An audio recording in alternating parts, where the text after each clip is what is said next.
Imagine going to a dealership, finding the car you like, and then the salesman tells you, forget about the price, let's get you to a monthly payment that works for you. Today, this can be possible by stretching the loan up to 7 years. And these are called 84-month loans, and they become much more common as car pricing has risen. Why this matters? Because most of us will need a reliable car to go to school, to go to work, or just to enjoy daily life in most around the U.S. As someone who's been in the banking industry and taking some time to research about auto lending trends and how financing affects long-term costs, my goal today here is explaining the debate around the 7-year loans, of how some people are against them and how some people support the use of 7-year loans. To start first, we'll go for why lenders and consumers support the 7-year loans. First, they reduce your monthly payments. This is helpful for customers that are with a tight budget.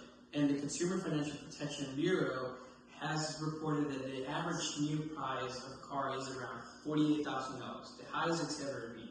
And by spreading out those payments on 84 months, people are able to reduce between $100 to $200 compared to a 60-month auto loan. And this can make a difference for a family, whether they can afford financially or not. The second is for safety.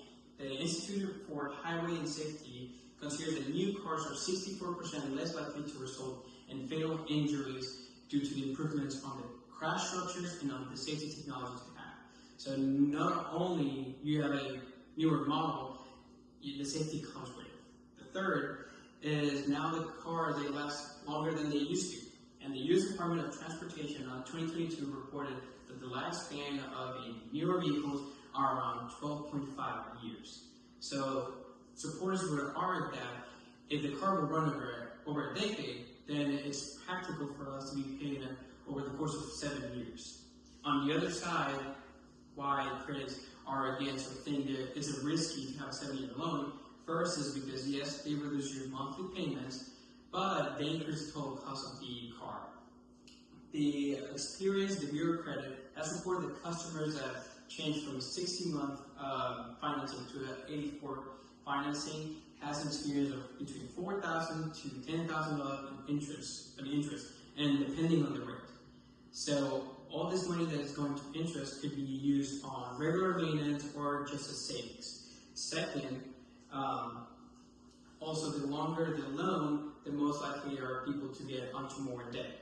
And this is shown by the Consumer Federation of America that shows when dealers frame the sales around the monthly payments that the total cost, people tend to go for a higher price of vehicle, adding up between $4,000 to $8,000 most likely. Then as well, the third one is that you have a bigger chance to be upside down, which means the borrower has a higher balance in the loan than what the car is actually priced. And the National Automobile Dealers Association says that between 15% to 20% of value of the car goes out the window. And then by the 5th year, 60% of the value is gone. So what happens if you total the car, or if you're trying to sell it, you would still owe thousands of dollars on it. To summarize this, supporters argue that they reduce your monthly payments, that you get a safer, newer vehicle, and that it also helps you to expand the lifespan of the vehicle.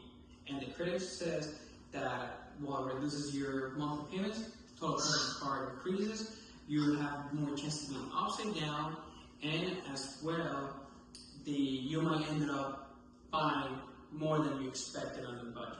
So why this matters again? Because at some point, most of us will have to finance a car. And knowing the difference between a 60-month financing and an 84 is not just a payment. It's a long-term financial stability you will have. So it's about what you need for your future, and not just what is the dealer affiliate. Thank you so much.